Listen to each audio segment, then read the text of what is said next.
रामनवमी निमित्त अयोध्येमध्ये श्रीरामांच्या मूर्तीवर सूर्याभिषेक। राम मंदिराचं उद्घाटन झाल्यानंतरची पहिलीच रामनवमी, भाविकांमध्ये मोठा उत्साह।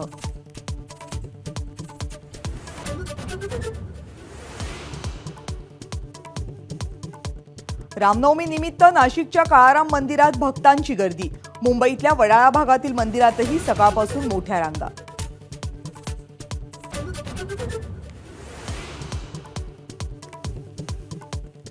देशभरात लोकसभा निवडणुकांच्या पहिल्या टप्प्यातील मतदारसंघांमध्ये आज प्रचाराचा शेवटचा दिवस। विदर्भातल्या 5 जिल्ह्यांमध्ये शुक्रवारी मतदान।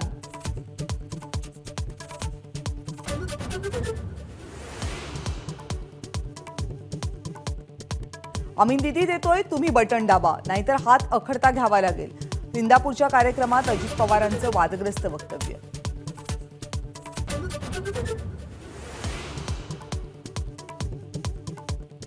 महायुतीच्या बारामतीमधल्या उमेदवार सुनेत्रा पवार उद्या अर्ज भरणार। उपमुख्यमंत्री देवेंद्र फडणवीसही उपस्थित राहणार।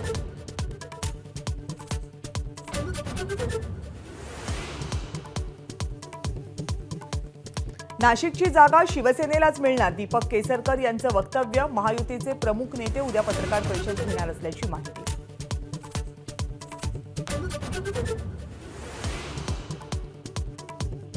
उत्तर मध्य मुंबईच्या जागेसाठी भाजपकडून उज्ज्वल निकम यांच्या नावाची चाचपणी सुरू असल्याची माहिती। आशिष शेलार यांनी नकार दिल्यामुळे भाजप उमेदवाराचा शोध घेत असल्याची चर्चा।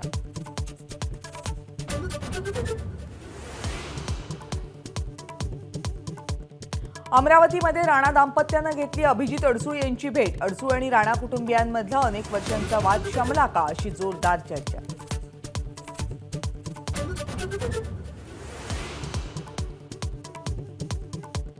एकनाथ खडसेंना जीवे मारण्याची धमकी। विविध देशांमधून धमकीचे 4 ते 5 फोन आल्याची एकनाथ खडसेंनी एबीपी माझाला दिली माहिती।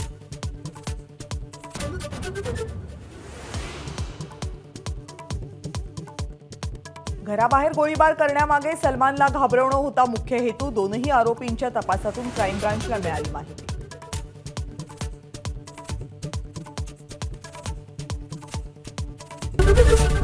एबीपी माझा, उघडा डोळे बघा नीट।